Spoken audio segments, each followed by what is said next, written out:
Yo, what's up everyone? My name is Yura, and we are back once again with another member of the Cope Week for the month of Meadowlands. I'm going to be perfectly honest, this deck might actually be less Cope than I initially thought when I was planning Cope Week. This slot could probably be something else, but to me, Cope Week is not necessarily like, oh, these decks are like, people think they're good, but they're not.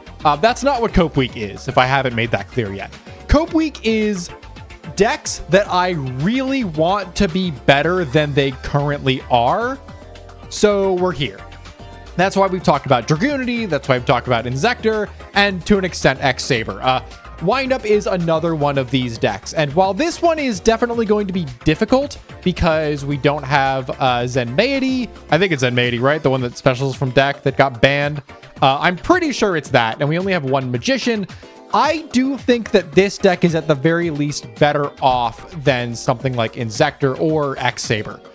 I think Windup has a lot going for it, even in a format where it is missing its best tools. And a lot of that comes down to we have a lot, and I mean a lot, of really phenomenal ways of accessing our Xyz monsters, and that is something that this deck absolutely thrives on. Windup is a advantage machine. Pairing like Magician with Shark alongside a Windup Factory can get you so much, and I really have been enjoying learning this deck, and it's probably one of the decks out of everything and the entirety of the month of Meadowlands that I have some of the least experience with. So when we get into the replays, if I'm misplaying left and right, I'm sorry. I want to be perfectly upfront and honest. This is one of those decks that I have not personally practiced a whole lot, but it is one that I have slowly been gaining an interest in, and I really do want to be better at this deck, and I want this deck generally to be better in this format. So what's the goal of Windup? Well, Windup is a deck that focuses on making rank 4s and rank 3s and sometimes 5s as well. This deck can spit out an absolutely insane amount of Xyz material through a bunch of different ways. Magician plus Shark is one of those, alongside like Factory. But Windup Rat is a very fun additional tool to this deck that I was initially kind of not giving enough credit to, but since actually building this deck out and testing around with it a bit, I have come to love Rat. I love Rat. Rat feels phenomenal in this deck. I think genuinely being able to turn your Windup Zen mains, which is already kind of an annoying card to out, into an advantage engine when you're pairing it alongside a Windup Factory is really sick. I like it a lot. But we're going to go through the card by card and kind of describe why I have picked each individual card in each individual slot. I will say real quick before we get into the card by card though, if there is one card in here that I am really not convinced by in the main, it is the effect of Veilers. I think these could be either just like different trap cards, or they could in theory be some other parts of the engine. You could maybe play like a second Windup Warrior just so you're not bricking on it by like, if you draw it instead of being able to summon it with Invoker. That's maybe something worth considering. You could play a Soldier as well, but nah. Me personally, I would probably swap the Veilers out for more trap cards. I think trap cards are probably something that I like the most here, especially when one of our main game plans is to make Zen mains. I think pairing this alongside some Torrential Tributes would actually be really solid. And you know what I'm actually going to do? I am going to do this. I'm going to cut the Dim Prisons from the side. I'm going to move the Veilers to the side, and we are going to try double Torrential third Compulse. Because it is just something that pops into my mind right now. And I know I've done this a couple of times where I will change a deck list in the middle of a video, but this is something that I have actually thought about more so than just like right now. And I just kind of forgot to make the change prior to this. So we're going to rock with this, see how it feels. And I'm hoping that this deck can showcase why I have been kind of loving it. But we're going to start off with the card by card, starting off with our first non-windup card of the deck in Photon Thrasher. Thrasher is a free special summon level 4 monster that has to have no monsters on your field to summon itself, but this is a free level 4 body and works alongside something like Instant Fusion that can set up some very nice plays. I've actually had a lot of success, at least in testing, like in the lab, of going like Thrasher, Instant Fusion, and then make like Chain Dump Magician, and then normal summon Rat to get the Magician onto the field. There is a lot you can do with these cards, even if you're not just using them to make like a Maystroke or something like that. I do like Thrasher a lot. I think Thrasher is a really solid card here. I think Thrasher generally is really good in a lot of decks that are just really trying to make an early rank 4 and stick on that. It's also just like a decent body if it's the only monster on your field. It can swing in for 21. But it cannot attack if you control another monster, which is something to keep in mind. I'm going to cover all of the non-windups first just to get them out of the way because they kind of facilitate the actual windup monsters. So next up, we're going to go over to Summoner Monk. Summoner Monk is something that is really great at pairing with our one of Windup Magician because otherwise we don't really have a great way of finding said Magician. We do have Windup Factory to search it, but that requires you to be able to activate the effect of a Windup monster on field. And the only one that can really do that consistently, I mean, like Windup Shark can do it, but you really do not want to be normal summoning your shark. You want to be pairing your shark with a different windup monster like Rat or Warrior or ideally Magician. So Monk is a way for us to find Magician out of our deck, which is a great start for a lot of our plays, especially if we open to something like Monk plus Shark. We can get something a little silly going there. Monk is unfortunately kind of a weird one though in this specific deck.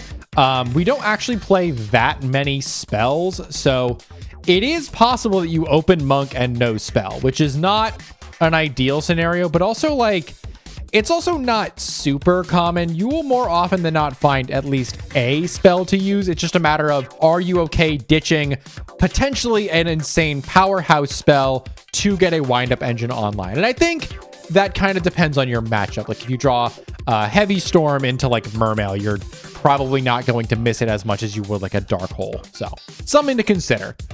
The final non-windup monster in our main deck is Tour Guide from the Underworld because this is a very clean way of getting into either MX Saber Invoker, which can get us into our windup Warrior, or I windup Zen mains, which is one of our main defensive tools in this deck. And it also pairs really nicely with your main advantage tool in Windup Factory, which is very nice. On to the actual windups, we are going to start with kind of out of order. We're going to start with Magician because it is probably the most important one in the deck. Windup Magician is a level 4 spellcaster monster that reads, if the effect of a windup monster is activated except itself, you can special summon a level 4 or lower windup monster from your deck in face-up defense position, and this effect can only be used once while this card is face-up on the field. So a big thing about windups is winding them up. You have to like reset them if you want to use their effects again. They are windup toys. They're going to use their wind as their one effect, and then you have to flip them face down and then back up to be able to use them again. This is a theme that is seen alongside all of the windup monsters as kind of their main gimmick. The only one that does not follow this that we are playing in the main deck is Shark. And Shark is really the thing that you want to be pairing alongside Magician. Shark reads, when a windup monster is normal or special summoned to your side of the field, you can special summon this card from your hand. Once per turn, you can activate one of these effects, either increase this card's level by 1 until the end phase, or reduce this card's level by 1 until the end phase. This card is Constellar Kaus, which is really, really nice. The only thing that it doesn't do is it cannot modulate the effect of another monster, but we don't really need it to. We have 3s and monsters that can go to 5 alongside just being able to make our instant fusion targets. Shark is phenomenal. Shark is one of the main ways that you're going to get into your powerful Xyz monsters, and it is a great way of making Shockmaster as well because it is just a free summon from hand whenever you summon out a windup monster, which is again one of the main reasons why we are on Summoner Monk, is because Monk summoning any windup monster from the deck will trigger your Shark in hand, thus netting you 3 level 4s on your field, which can go into like Shockmaster, or if you wanted to play it something like Violon Die Sigma or something along those lines. Like you can make 3 mat rank 4s with this pretty consistently, and that feels really good. Next up is the one of Windup Warrior. This card can target a face-up windup monster you control and increase its level by 1 and its attack by 600 until the end phase. And it has that windup effect of you only being able to use that effect once while this card is face-up on the field. This is your other way you're going to make rank 5s, although we're not on a lot of them. It is still worth doing because Tiras and Ardreas are still pretty solid monsters in their own right. But Wind Up Warrior we're on because we can find it off of the MX Saber Invoker, and making rank 3s is really not all that difficult in this deck because we're on both the Tour Guides, the Instant Fusion with a level 3 target, and a Wind Up Rat. Speaking of Rat, Rat is one of my favorite cards in the deck. I know it's not like the best because that's probably Magician or Shark, but Rat is really, really cool. I really like Rat. Rat is a level 3 Earth Beast that reads, during your main phase, you can target a wind-up monster in your graveyard, change this face-up attack position card you control to defense position, and special summon that target in face-up defense position. This effect can only be used once while this card is face-up on the field. The reason it has that position restriction is so you can't go like rat for rat for rat, but regardless, this is phenomenal recursion. Genuinely incredible. Rat is so integral to putting a bunch of bodies on board, and pairing this alongside like an instant fusion that can turn a spent rat into like a Zen mains is damn nice. I adore Rat.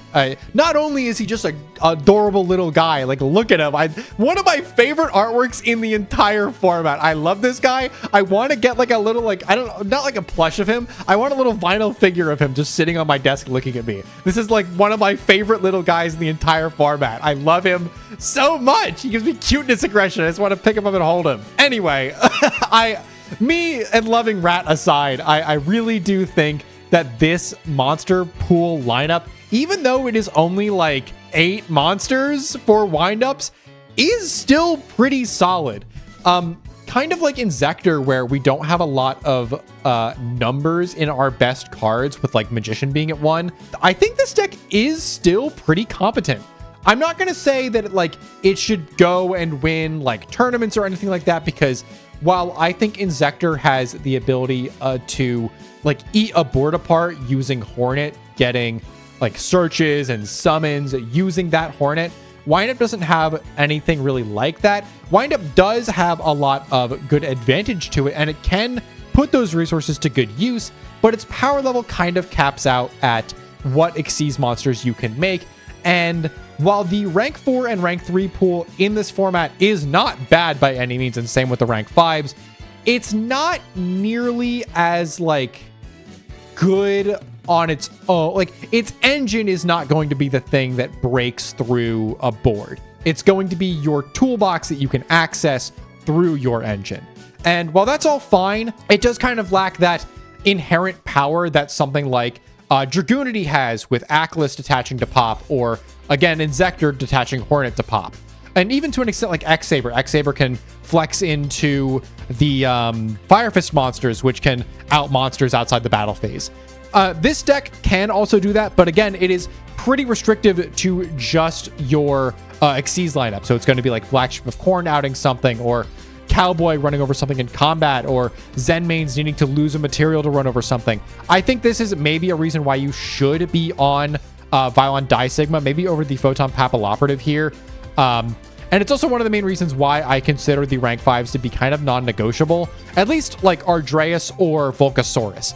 Just having the ability to pop cards and out cards outside of the battle phase is really important.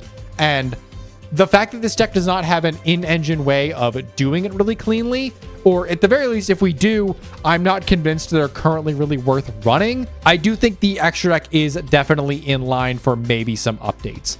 I do want to mention, before we get on to the spells, some other cards that you could probably play in here. Wind Up Rabbit is a really great way of triggering Shark from hand, and it is also another level 3 that is pretty decent. This is a part of Chain Beat. It's very similar to like Evil Swarm Thunderbird, but it doesn't really do anything on its own that like facilitates the combo, which is kind of what I'm trying to get this version of the deck to do. And I totally like respect the fact that I could be playing this wrong, and my concept of what windup should look like in this format is wrong. That's okay. This is just how I want to test around with the deck currently.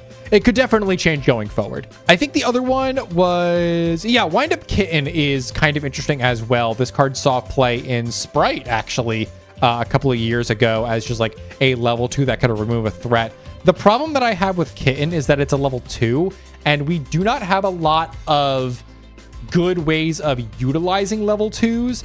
The most you can really do is using Wind Up Warrior to boost it to a 3, but you can't use Warrior and Kitten if these are the two monsters that you have on your field to actually make an Xyz monster afterwards, because the Warrior would still be a 4 and the Kitten would be a 3. So unless you have like a rat in rotation or an instant fusion online or just like a random other body sitting around on board, this Kitten isn't really going to do anything, which kind of sucks. That said, we're going to move on from the monster pool. I am sorry if I'm missing something that just like changes the way that Wind Up should be played. If I'm just like completely forgetting something, that's on me.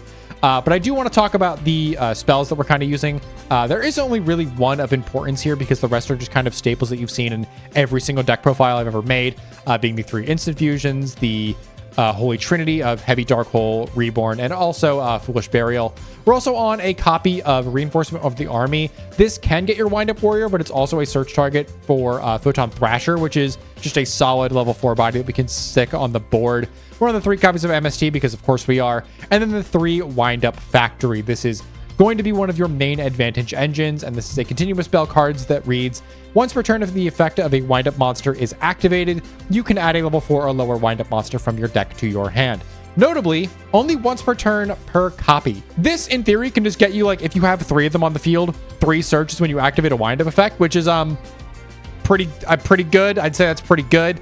Realistically, that's not going to happen. You could maybe get like 2 online at the same time, but I think if your opponent is allowing you to resolve 2 factories at the same time, they're probably going to lose the game, but well, who am I to know, right? Maybe I'm completely unfamiliar with things.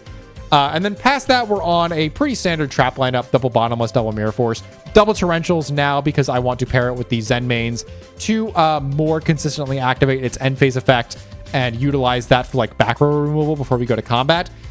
3 copies of Compulse, and then 1 copy each a piece of Warning and Judgment. I know I did that in the other order, but it's fine. Onto the extra deck, we are on the Carbonella Warrior and Fusionist. Technically, you don't need to use the Earth targets here. I'm just on them because I can. There isn't really a reason to run them. They don't really benefit you in any specific way here. They're just the ones that I choose to run. We have 2 rank 5s being Tyrus, Keeper of Genesis, and Ardreas, Keeper of Armageddon. This Ardreas you could probably swap out for a Volcasaurus, and I don't think you would really notice too much of a difference. Our 1 3-mat rank 4 is Shockmaster. This card is really easy to make in this deck. And realistically, we should probably be playing a second 3-mat rank 4, probably over the Papal Operator. You know what? I'm just going to do it. We will play the Violon Die Sigma. I love Die Sigma. I will use any opportunity to play Die Sigma. I love this card so much. It's so fun to mess around with. It is a really unique form of removal, and I like it a lot. Next up, we're on the 1 copy of Black Ship of Corn to out the Maystrokes, which are otherwise kind of weird for this deck to out. 1 copy of Wind Up Zen Maester. This is one of your main ways that you're going to be resetting your Wind Up effects. Zen Maester is 2 level 4 monsters and gains 300 attack for each Xyz material attached to this card. And once per turn, you can detach an Xyz material from this card to target a face-up monster you control. Change that face-up monster to face-down defense position, and if you do during the end phase of this turn, change it to face-up attack position. Unfortunately, it flipping back up in end phase does mean that you're not going to be able to activate its effect again that turn, but if you protect it till your next turn, then you are in business once again. We're also on 1 copy of Maystroke to out some problematic monsters and also to be a good defensive wall. 1 copy of Laval Chain to get our Magician into rotation alongside our Summoner Monks. 1 copy of Abyss Dweller to hit graveyard decks. 1 copy of Gaga Cowboy to out problematic big bodies. 1 copy of MX Saber Invoker to get our Wind Up Warrior out of the deck, which is a decent way of triggering our Wind Up Shark. And then double Wind Up Zen mains because it is probably one of the main cards that we will be making because it is so easily accessible and is a wind-up monster for the effect of Factory while also being a very solid defensive wall. I think we could also probably fit in another rank 3 in here. I think Tempo is maybe up for grabs. I think this card is really solid at outing some generally problematic monsters like Gaios, or just like general like Floodgate guys, but I don't think this deck really struggles too much with the Floodgate things, so I'm not super worried about playing it. Honestly, the big thing that I would be considering is Leviathan Dragon, which is just like a guy that gets big, and that is kind of something this deck is lacking, but also like I'm not really sure that we need it. And the other one there is the Acid Golem of Destruction, because it is the biggest rank 3, even though it does come with some really nasty setbacks. So that's just what I'm kind of considering. I don't think they're all good necessarily, but something to consider, I guess.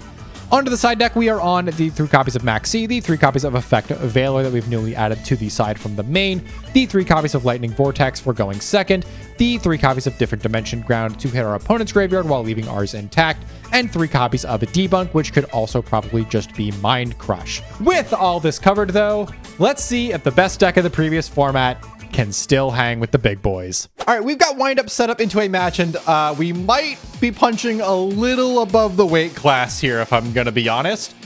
We are playing into Mermail, and this is maybe a deck that Wind Up shouldn't be playing against before its build is finalized, but I really want to see where Wind Up is currently at in this format. And it's not because I necessarily believe that Wind Up is good enough to stand up to Mermail in its current iteration, but I mostly just want to see what it can do when put up against the best of the best. Thankfully for us, our opponent has kind of opened a little mid, but then again, so have we, so we're gonna see, but maybe we can take a game. We're gonna find out. They're going to start for turn, though, and then draw an Abyss Sphere for turn. They're going to go this Abyss Pike to pitch this Marksman with no effect, and then set this gun before setting with the Judgment and the Abyss Sphere. We are going to normal summon out this copy of Rat, and then activate this copy of Instant Fusion that we drew for turn to make a MX Saber Invoker, which is going to eat the Judgment. We're going to set 2, and our opponent's going to activate the Abyss Sphere to get a Lind. Lind in end phase is going to blow up because of the Abyss Sphere, which is going to allow them to get a Megalo. They're going to draw for turn a Teus. They're going to go the Teus, pitching the Gund in hand. Teus to search and Gun to reborn the Lind, and then they're going to search out another copy of Gun. They're going to go the Megalo to double attack by tributing the Abyss Pike, and we're going to eat them with a Mirror Force. Thankfully, we did have that set, so we do have something to do here. We're going to go Rat for Rat here, but that is going to be met by a Veiler. We do have something to do here still, though. We're going to go this Monster Reborn to get their Megalo out of the graveyard, and then go this Compulse to stick this Lind back in their hand so we can sink in a good chunk of damage. If only Rat was a water, we could have won the game off that then and there. They're going to normal summon out this Lind and then go for the Dark Hole. Lind is going to get them a copy of Abyss Pike. Abyss Pike is going to send this copy of Abyss Gun to search out Marksman and then reborn a Megalo. And then they're going to go to combat, walking in for a huge chunk of damage before setting this Abyss Sphere, which we're going to snipe with this MST. Really, really close here, but unfortunately, we draw into a Heavy Storm, which does nothing into their current board, and that is going to be it for us. Game 2. All right, so that game 1, despite the fact that our opponent kind of bricked, we did actually manage to keep it relatively close. They got down to 1,000 life, and even though like 4,000 of that was their own Judgment, if we were allowed to get that MX Saber Invoker off, instead of getting Judgmented, we actually had a pretty decent line to do something cool there. So we're into game 2. We're going to see if we can do something a little better here, but our opponent has opened double Veiler into 2 monsters that we desperately need to resolve to do anything. So not great, unfortunately. We've got Monk, Wind Up Factory, Instant Fusion, Tour Guide from the Underworld, and Debunk into our opponent's Book of Moon, Atlantean Marksman, double Veiler, and a second Atlantean Marksman. So no engine from them again, or no good engine from them again, I should say. But they do have a lot of interruption and a lot of ways of playing around our board, so we're going to see what we can do here. We're going to draw for turn into a DDG. Pretty solid trap lineup for this, but they're going to Veiler our normal summon to Tour Guide from the Underworld, and we're going to check that with an Instant Fusion to get ourselves into a Zen Mains. Maybe could have instead gone for the MX Saber Invoker, but kind of glad that we didn't because they have a second Veiler in hand. The reason why I went for Zen Mains here is because we do have the Factory online, and I want a little bit of protection here in case their opening hand is kind of nuts, and also the ability to trigger that Wind Up Factory as well. We're going to pass to them. They're going to find an Avarice off the top and then just set this Book of Moon and normal summon out this Marksman. They don't really have much else to do. We're going to find a Rat here. We're going to go this normal summon of Summoner Monk with no spell card in hand to activate. We're going to walk over the Marksman with our copy of Zen Mains and then pass to our opponent, who's going to find a Dragoons off the top. Dragoons is going to walk over the Summoner Monk so we don't get additional advantage off of that. We're going to draw into a Torrential Tribute, which is pretty nice. We're going to set the Zen Mains back to defense. And then they are going to normal summon out this copy of Marksman. We are going to flip this Torrential, but they're going to check this Zen Mains protection effect with the Book of Moon, which is going to clear our Zen Mains, which sucks. That is so, so bad. We are now on nothing. We do thankfully still have a rat, but they have 2 Veilers to check it. We're going to go the rat to attempt to reborn the Zen mains. They're going to negate the rat, and we're going to debunk that so we can actually resolve this rat. We're going to get this Zen mains to field and get this copy of Shark. We're going to set this MST and then pass to our opponent, who's going to find another copy of Dragoons, but they can now activate their Avarice, getting their engine online ideally. They're going to find a Dark Hole, which does out our board pretty easily, and they're going to set this Abyss Sphere, which is going to get eaten by our MST. We're going to draw into a Dark Hole and then normal summon out this Shark. We're going to activate the Shark effect to get ourselves a Wind Up Factory activation, which is going to get us a rat, and then sink in 1,500 points of damage. They're going to draw into an Abyss Sphere. They're going to set that and then pass turn. We're going to find a DDG and then go for this normal summon of Rat. Rat is going to get negated by the 3rd Veiler, right? Pretty sure it's the 3rd Veiler. We're going to activate this copy of Factory, decrease the Shark's level by 1, go MX Saber Invoker. Invoker is going to get us a Wind Up Warrior. The Warrior being summoned is going to trigger our Shark. We're going to go the Wind Up Warrior to modulate to 5, and then go the Shark to modulate to 5 to make a Tiras. We're going to walk in and get this Abyss Sphere triggered. We are going to DDG in response to the Abyss Sphere so they don't get a plus off that. And we're going to go the Tiras effect to pop the dead Abyss Sphere. We're going to lose a material on the Tiras. They're going to find a Monster Reborn, and we're going to flip this DDG. They're going to go Reborn to get themselves a Shark, and then go Dragoons, which is 2 water monsters to make Bahamut Shark. They're going to detach the Dragoons to get them a Sea Serpent Search, which is going to get them into a Diva while also getting them a Trite on board.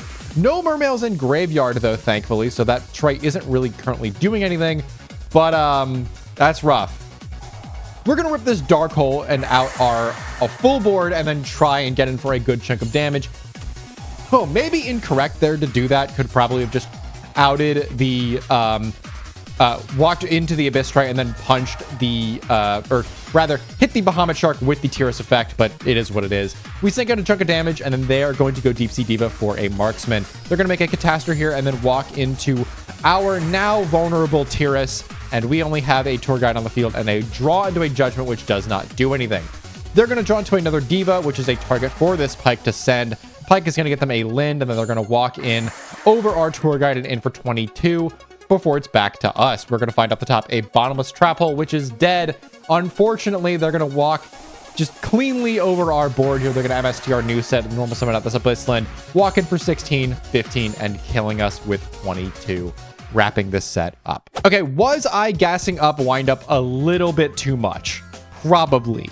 That said, that game 2 was pretty damn close, even though they didn't really find engine all that consistently, and the game 1 they also didn't have a great hand, so you know, it's not a great look for Wind Up, the fact that it kind of lost so unfortunately there. I do think that game 2 was winnable. I think if we had actually kept that Dark Hole in hand and just tried to like punch over their board with the Tiras and then kept the Dark Hole in hand for when they inevitably tried to out our thing, I think that would have been totally fine.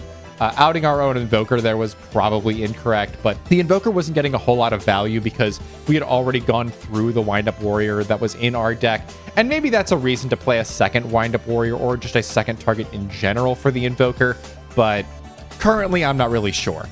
I do really like this deck, and even though we never got to resolve Magician, I do think that there are some legs to stand on here. I do definitely think this version of the deck needs some updates, though. This is definitely not a final list, and I honestly would not be surprised to see some pretty significant changes the next time we attempt to cover Wind Up here. But I am really liking this deck. I think it is a very fun deck to pilot, and I really enjoy just messing around with the engine. I think it's a very fun package of cards. That said, it is definitely not to where it needs to be yet. It is missing something. I think it is just probably more Wind-Up names, even if that is just one more copy of Warrior. But only 8 Wind-Up names in a Wind-Up deck feels just a little too small to find it all consistently. And I think that is one of the main problems that I was having was in that game 2, you saw we blanked a draw 2 turns in a row, which was just brutal. I don't think that was the main reason why we lost that game 2, but it certainly didn't help. So something to consider going forward. Maybe Wind Up just doesn't have what it takes to stand up to Mermail, which, you know, fair enough. That's fair enough. Mermail is a phenomenal deck. It's the best deck in the room for a reason, but I really do want to see if this deck can go further. And that's why it's a part of Cope Week. I really do want to see if we can make this deck better than it currently is, because I do really like playing it. But with that said, I'm going to wrap things up for today, and we are going to be back for tomorrow for yet another deck profile as a part of the Cope Week. So I want to thank you all so much for sticking around to the end of the video, and I will see you next time. Bye-bye!